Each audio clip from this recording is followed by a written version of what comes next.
Después de la destrucción de la Atlántida, hace 12.000 años, una fuerza interplanetaria de paz llegó a la Tierra para fundar lo que sería la Gran Hermandad Blanca de nuestro mundo. De esta forma se conseguiría el equilibrio necesario para que el ser humano pudiera continuar con su proceso de evolución. Estos 32 maestros extraterrestres, no 33 por cuanto quien debió representar a Orión, Satanael, se había polarizado a la oscuridad, se ubicaron en galerías subterráneas en una región secreta del desierto de Gobi, en Asia, fundado así la mítica Shambhala, centro matriz del mundo intraterrestre de Agartha. Desde allí, velarían por la quinta humanidad. Cada uno de ellos representaba una determinada civilización del espacio. Su honda sabiduría y profundo amor por la vida los calificaba como los más aptos para llevar a cabo la misión de incorporar en nuestro mundo la semilla de la luz. Hablar de una supercivilización habitando en las profundidades de nuestro planeta podría generar serios cuestionamientos en el lector escéptico, posiblemente porque en estos seres recae la misión de ayudar al hombre en su trayecto hacia el infinito. Quizá una de las experiencias más célebres en relación a Shambhala sea la de Nikolai Roerich, explorador y artista ruso que emprendió en 1925 una expedición al Tíbet y al Asia Central. Allí fue invitado a conocer el reino subterráneo. Ese año, Roerich contempló en pleno día un disco brillante, un OVNI, surcando el cielo de Karakorum, y los lamas que le acompañaban aseguraron que se trataba de un signo de Shambhala.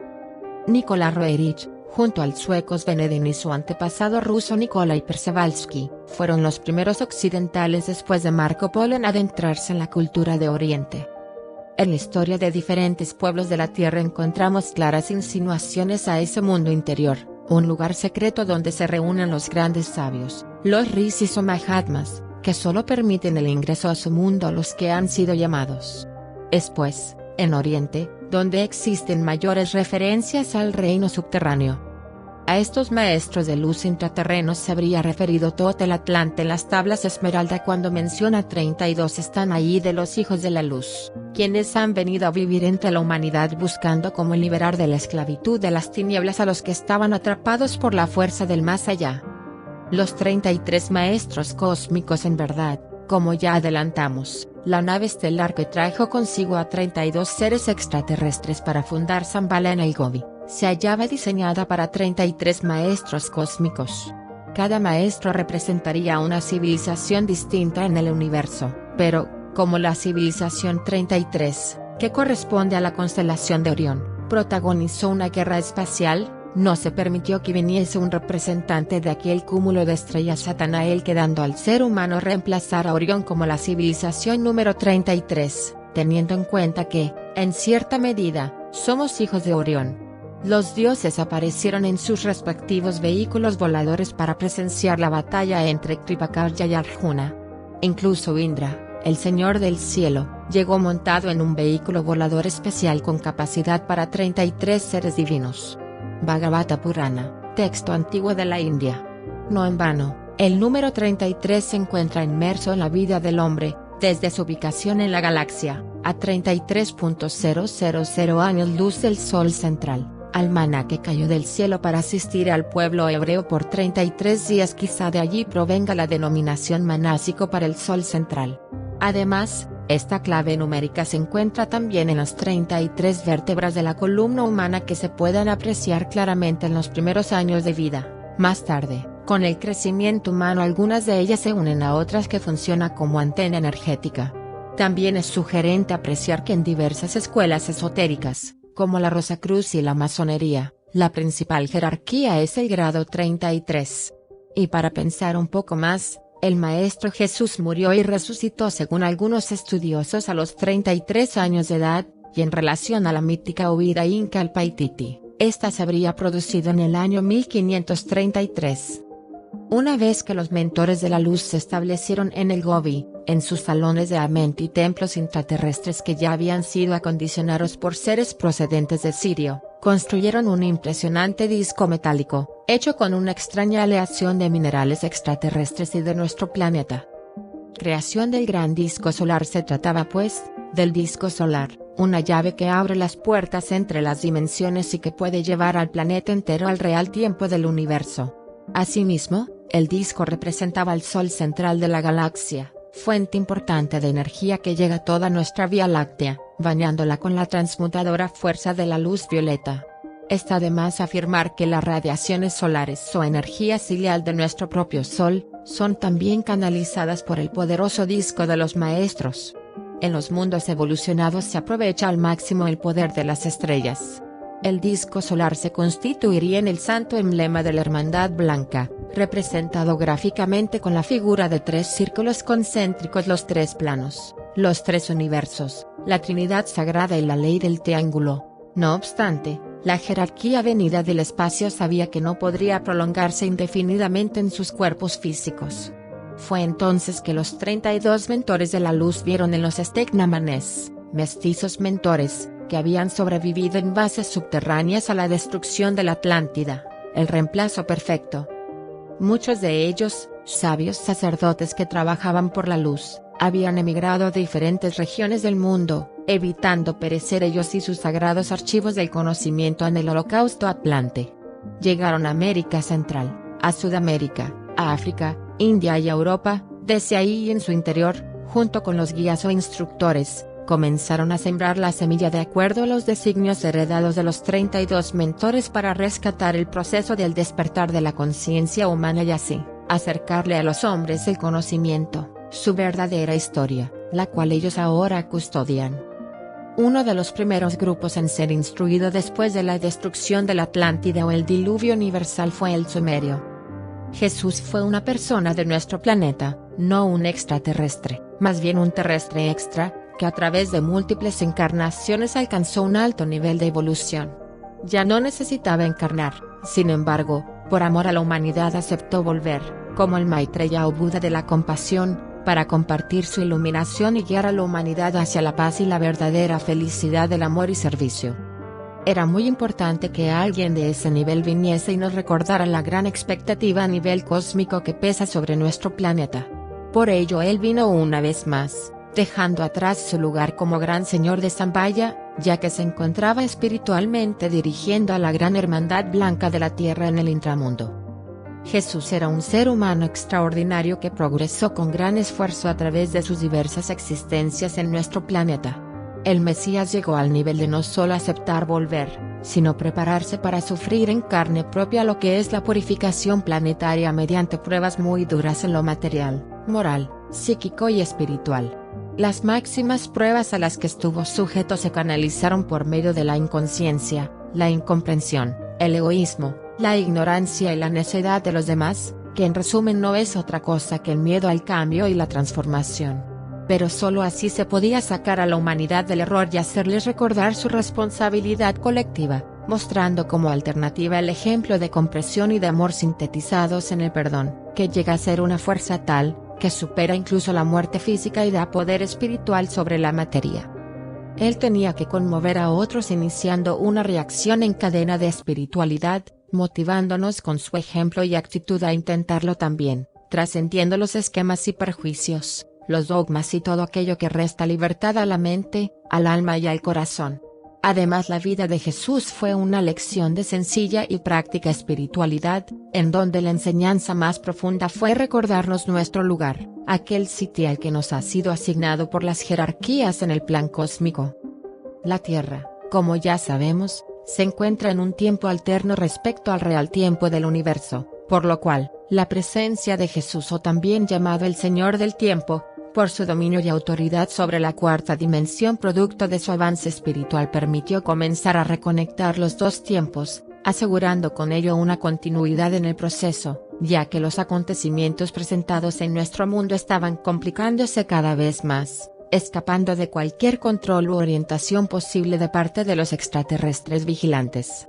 Así las posibilidades de un reencuentro disminuían, lo que podría ocasionar una paradoja espacio-temporal que llevaría a la inmediata supresión del tiempo y proceso terrestre. De ahí que en los planos elevados se solicitara un voluntario para encarnar como misión a la humanidad, al plan y a la conexión cósmica, señalando el camino a seguirse. Y ese fue el real ser de Jesús. María, la Virgen María, era un espíritu nuevo, condensado de lo más precioso del estanque cósmico donde se destilan las energías de los reinos de la naturaleza para constituir un espíritu o esencia humana, una síntesis del espíritu planetario, alguien que por su elevada fuerza y sencillez estuviera dispuesta humildemente a aceptar ser parte de los designios de lo alto. María, simbólica y efectivamente, representó la parte femenina, incorporando en ella la energía y el espíritu planetario que se expresa en la naturaleza o en lo que llamamos la Madre Tierra. Ella representó la Tierra, y Jesús al cielo o al cosmos, porque él se preparó durante una buena parte de su última existencia material para incorporar a lo largo de los 3 años de vida pública a un ser de otra dimensión, una entidad exterior con quien coexistió durante la parte final de su vida misionera. Y luego, esa misma entidad lo dejó solo delante la prueba en el momento de la cruz, para que sellara su misión por propio mérito. El caso de María, la Virgen, es, desde sus remotos antepasados y especialmente desde sus padres, Joaquín y Ana, también el de una persona programada. Sus padres, estériles, eran seres de un alto grado de conciencia y espiritualidad, que se comprometieron a crear las condiciones como para que viniera a través de ellos un ser especial que pudiera servir para un plan mayor. Por eso desde niña fue una virgen ofrecida y dedicada al templo, por lo que en su caso jamás tendría relaciones sexuales con algún hombre. Tras la resurrección de Cristo, María fue el elemento cohesionador de toda la comunidad cristiana, y al morir fue elevada a dimensiones superiores, encarnando en otros planetas y volviendo en los últimos siglos en naves interdimensionales de la Confederación para guiar el despertar colectivo. Pero volvamos a sus comienzos, diciendo que cuando José se desposó con ella, era un anciano y viudo. Tenía varios hijos, algunos de ellos mayores en edad que María. Él pertenecía a la tercera orden de los esenios que la constituían los matrimonios, por lo cual tenía una formación religiosa muy profunda y aceptó, muy a pesar de las críticas de los sacerdotes esenios del templo, la solicitud y las recomendaciones de los aislados para que desposara a María bajo condiciones distintas a las usuales. Mas en el templo, una serie de sucesos paranormales, así como presencias angélicas llevaron a los sacerdotes a percibir que aquella niña había venido con una misión especial, por lo que su matrimonio lo aceptarían como solo una apariencia, y que debía darse para protegerla hasta que se aclarara para lo que estaba destinada. Por vía astral o de los sueños, José, hombre justo y sabio, fue advertido que el embarazo de María era algo programado desde lo alto, por lo que su parte en el plan era de darle cobijo, orientación y ayuda. Solo así se podía dar cumplimiento a lo que estaba previsto. Entonces quedemos claros que más que un matrimonio, fue una suerte de adopción. Su embarazo se llevó a cabo por medio de una inseminación artificial a distancia disponible a través de una tecnología para efectuar una transmisión electromagnética. Y reiterando su naturaleza humana, el semen utilizado correspondía a un banco de esperma que contenía los aportes de los más importantes representantes de la historia bíblica como Abraham, Isaac, Jacob y Moisés entre otros. De entre todos ellos se seleccionó uno adecuado, porque tenía que ser un cuerpo muy especial que resistiera esa entidad y energía que a través de él debía actuar. Era la tercera semana del mes de marzo del año 7 antes de nuestra era en la región de Judea. Empezaba a calentar el ambiente, y ya los pastores sacaban su rebaño de noche aprovechando el alejamiento de los fríos invernales. Hacía tan solo unas horas que toda la familia de José se había refugiado al amparo de una gruta utilizada para resguardar el ganado del viento. María acababa de cumplir sus 14 años y ya estaba esperando un hijo cuya concepción estaría envuelta en el misterio para todos, pero no para ella que había aceptado ser fecundada a distancia por una insólita luz. El cansancio y los dolores de parto se estaban intensificando, lo que había apurado a aquel pequeño grupo emparentado por las circunstancias, a buscar refugio para recuperar fuerzas. El haberse detenido les había impedido alcanzar la cercana población de Belén, cuna del rey David. La noche ya estaba cayendo y era peligroso continuar. Angustiado por los requerimientos de atención de la joven, José envió a algunos de sus hijos a buscar una partera a Belén. Pasó un largo rato y como no volvían, la urgencia lo hizo que enviara al resto para acelerar la llegada de la comadrona. Se quedó así solo con la parturienta, solo para ser testigo de eventos extraordinarios. En su desesperación, aquel hombre justo que había tenido que soportar todo tipo de habladurías y hasta el juicio de los sacerdotes por hacer caso a una visión en sueños donde se le pidió aceptar un plan superior en torno a la extraña concepción, salió de la cueva y se puso a mirar a la distancia, y luego, ligeramente más relajado, al cielo. Allí contempló la presencia de un hermoso lucero en el luminoso firmamento estrellado.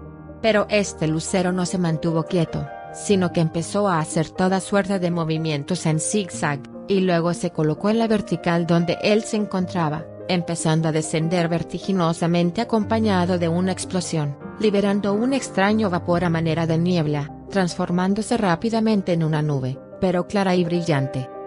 La caída de aquel cuerpo celeste fue demasiado para José, que huyó sin rumbo fijo, alejándose del lugar, llegando precipitadamente a unas colinas cercanas donde había divisado un fuego encendido.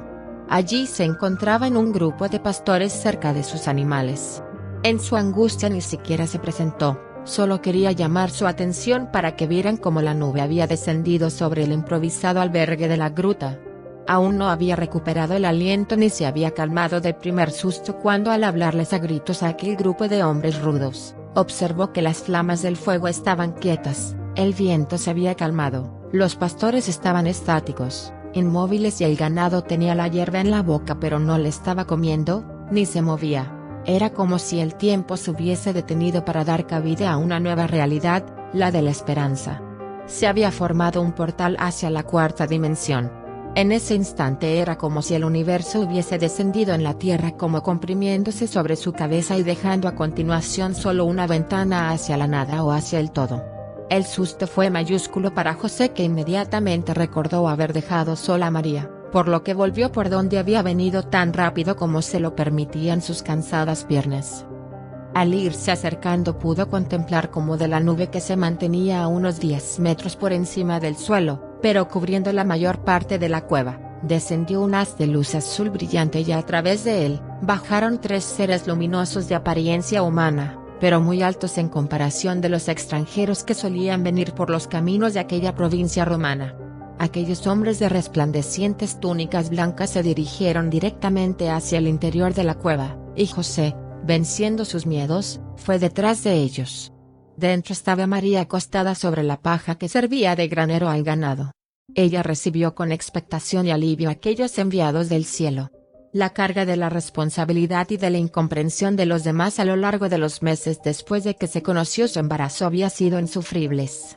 Pero ella confiaba que llegado el momento sería reconfortada.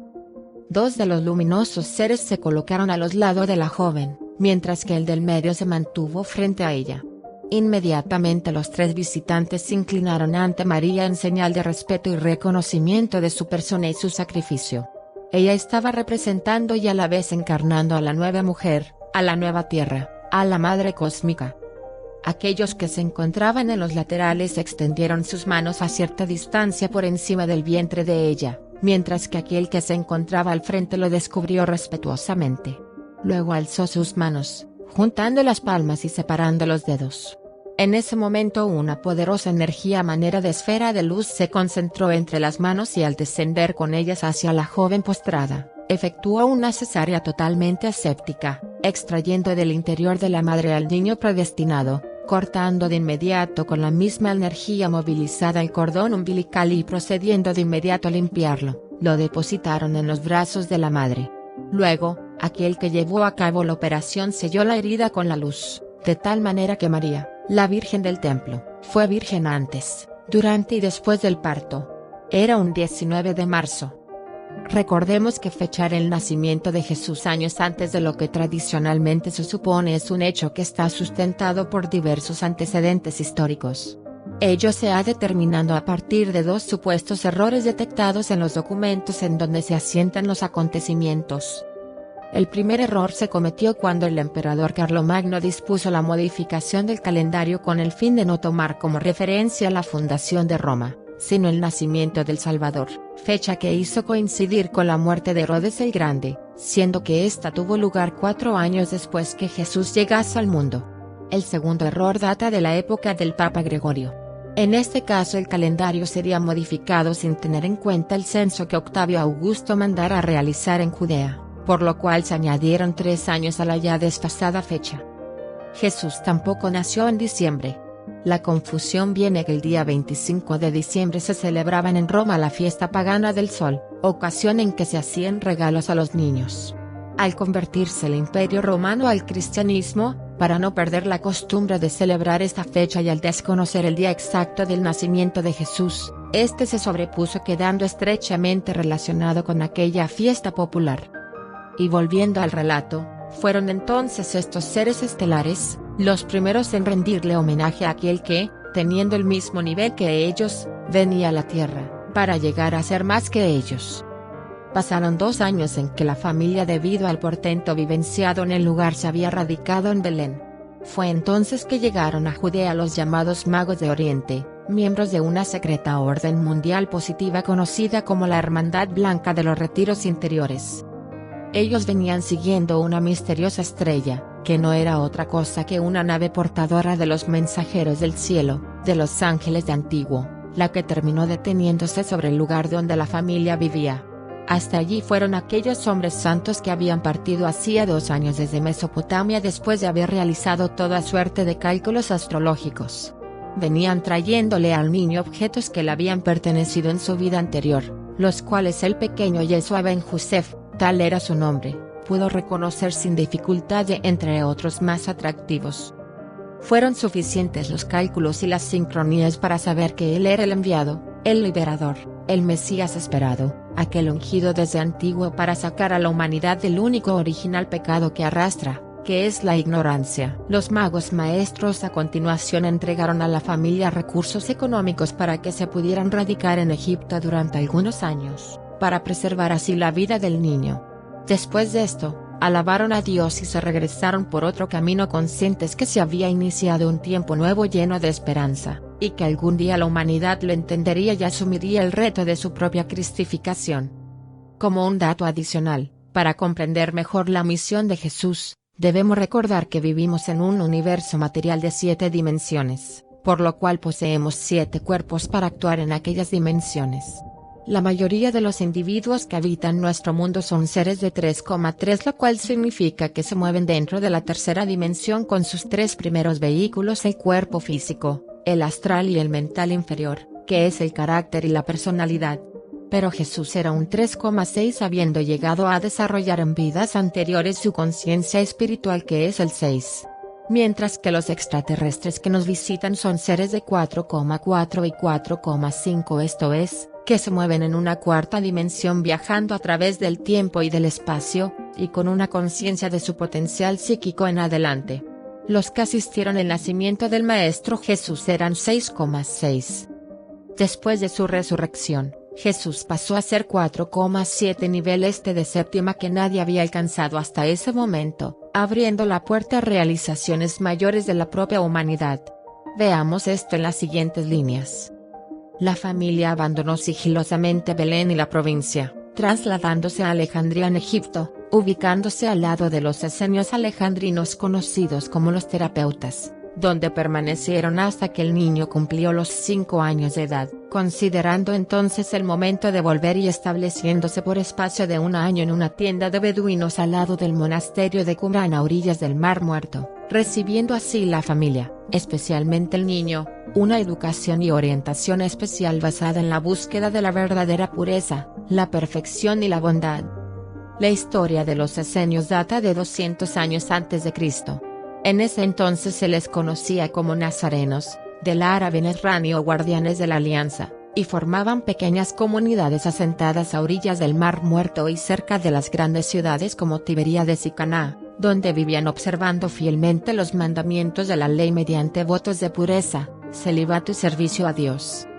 Entre los años 175 y 150 a.C., la secta se estableció en las ruinas de un fuerte construido por los reyes Ezequías y Josías. Hacia el 137 a.C.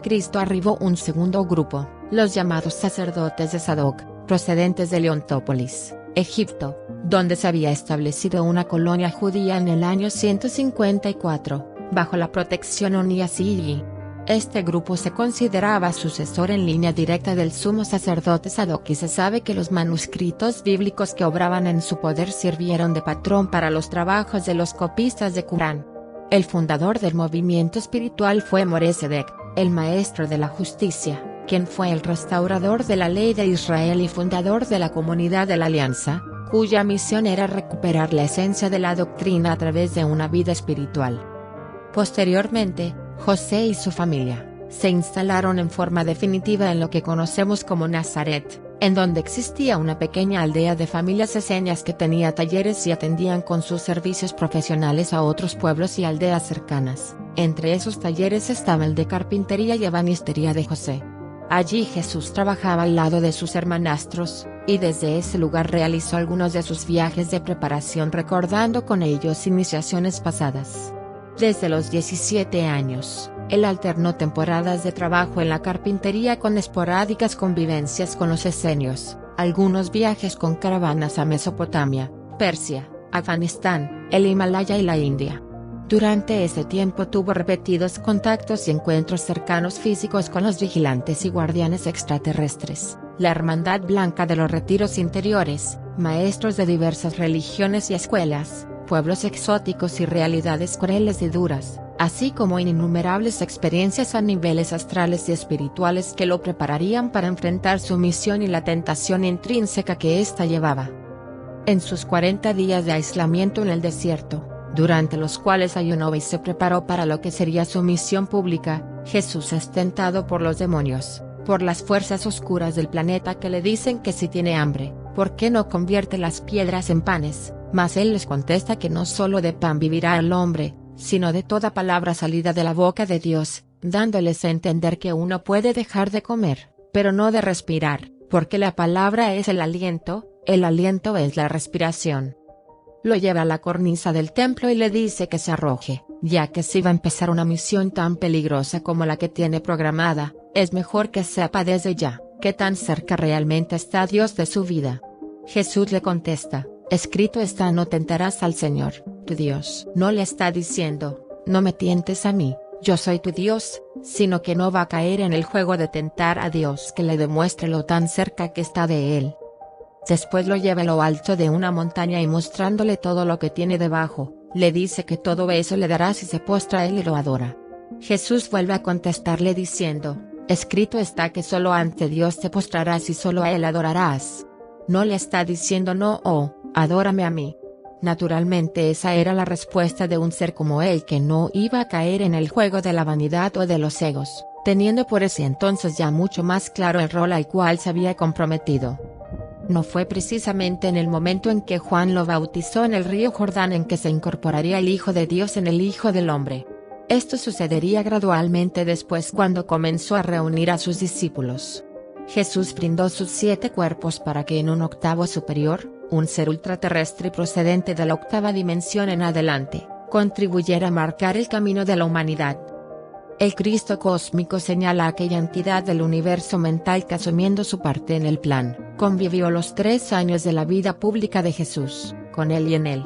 Ese ser es aquel que todos conocemos como el Arcángel Miguel, uno de los resplandecientes padres creadores de universos, que no es Dios, sino una manifestación de él, como lo somos cada uno de nosotros también. Además, para Jesús, por muy espiritual y evolucionado que fuera, naturalmente le resultaba difícil convivir con el conocimiento de la trama final de su existencia, por lo que esta entidad superior lo apoyó para que pudiera vivir con ese conocimiento y así poder enfrentarlo. Antes, durante la etapa de preparación, Jesús tenía una idea de lo que sería su proceso, pero al iniciar su vida pública, llegó la información exacta y el detalle de cuánto le iba a acontecer. Era como una visión tenebrosa que producía una carga angustiosa excesivamente pesada. De allí la solidaridad manifestada en Miguel, quien también requería sentir esta dimensión y todo cuanto aquí se ha gestado. Recuerden que lo bueno y lo malo ha procedido de los mismos padres creadores universo mental, que por haberse acercado mucho a su creación, hoy se encuentran divididos y enfrentados. El amor de ser vivenciado en su real dimensión y magnitud, es capaz de conectar universos paralelos y proyectarlo a uno mismo a dimensiones superiores, transformándolo. Esta conciencia se manifiesta también, cuando un ser eleva su vibración a tal punto, que despierta sus potencialidades, descubre su capacidad de actuar a través de sus 7 cuerpos, de sus planos y de dimensiones de conciencia. Y siempre esa actuación es en función del servicio a los demás.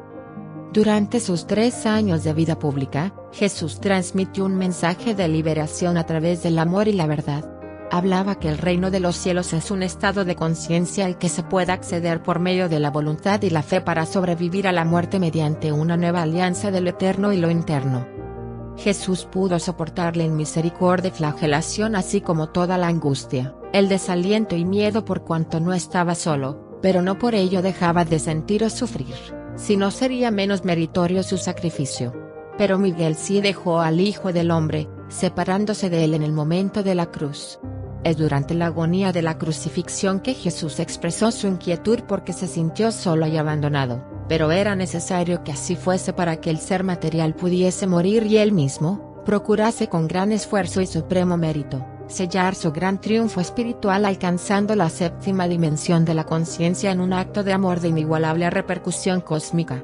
La expresión violenta de su muerte era porque la humanidad debe conmoverse frente a la injusticia, aprendiendo a ser solidario y porque muchas veces se puede medir el valor y la importancia de las cosas en función del rechazo y la contradicción que producen. Cuando pudo haber maldecido a sus captores o a quienes le abandonaron y traicionaron, Jesús aprovechó e intercedió el perdón por todos ellos en un trascendental y definitivo acto de amor. Este triunfo sobrehumano le dio tal fortaleza espiritual, que posteriormente, vivió una resurrección física y posterior elevación en las naves de la Confederación hacia el centro del grupo local de galaxias. Ahí fuera de nuestro tiempo, pero representándolo, conectó con el real tiempo del universo. Jesús predicó la doctrina del amor durante 3 años, llevando su mensaje hasta las últimas consecuencias, transformando su martirio en un triunfo espiritual de insospechadas consecuencias para la humanidad. Así, el Maestro marcó el camino y ahora es responsabilidad de todos, encontrar la vía para aplicarlo en nuestras relaciones y en lo cotidiano de nuestras propias existencias. Después de su triunfo, Jesús fue llevado por José de Arimatea, Juan, Nicodemo y algunos sirvientes hacia el huerto de Getsemaní, que colindaba con una caverna en donde José había hecho excavar un sepulcro para él y sus descendientes. El domingo, 3 días después de su muerte, y mientras los soldados romanos hacían guardia a su tumba, sucedió el portento. Su cuerpo comenzó a levitar. De cada una de sus células salió un haz de luz, como los fotones que acompañan el nacimiento de una estrella. La vibración alcanzada, que superó la velocidad de la luz, provocó el desplome de la piedra que servía de entrada al sepulcro. En ese instante, en medio de un gran resplandor, Jesús se desmaterializó proyectándose al hiperespacio. Los miembros del Sanedrín, al enterarse de lo que vieron los soldados romanos en la tumba, se apuraron a buscar a un impostor. Buscaron entre los miles de peregrinos llegados a Jerusalén por la Pascua a alguien que se pareciera lo más posible a él, y después de convencer al escogido con base a una cuantiosa suma de dinero, fue enviado en una caravana fuera de Judea, lo más lejos posible, diciendo por el camino que él era Jesús, que lo habían querido matar, pero que él se había escabullido. Este farsante se radicaría en Srinagar, Cachemira, un lugar que era un enclave caravanero y sede de una comunidad judía. Ahí vivió y murió, cometiendo un pequeñísimo pero importante error como fue el de casarse. Jesús había hecho votos de celibato. Y es que conociendo el proceso llevado a cabo, hubiese sido una irresponsabilidad haberse hecho de este tipo de vínculos. El Maestro convivió con los apóstoles 40 días más, como una purificación y cuarentena frente a lo que sería su misión hacia el mundo, distribuyendo roles y responsabilidades. A Juan, el llamado discípulo amado, por ser el más joven y en cierta manera el hijo espiritual de Jesús, lo dejó encargado de la gran hermandad blanca de la tierra, mientras que él se preparaba para cumplir su promesa de su regreso o gran retorno como el Cristo cósmico. Si te gustó el video, dale like, suscríbete y compártelo. Muchas gracias.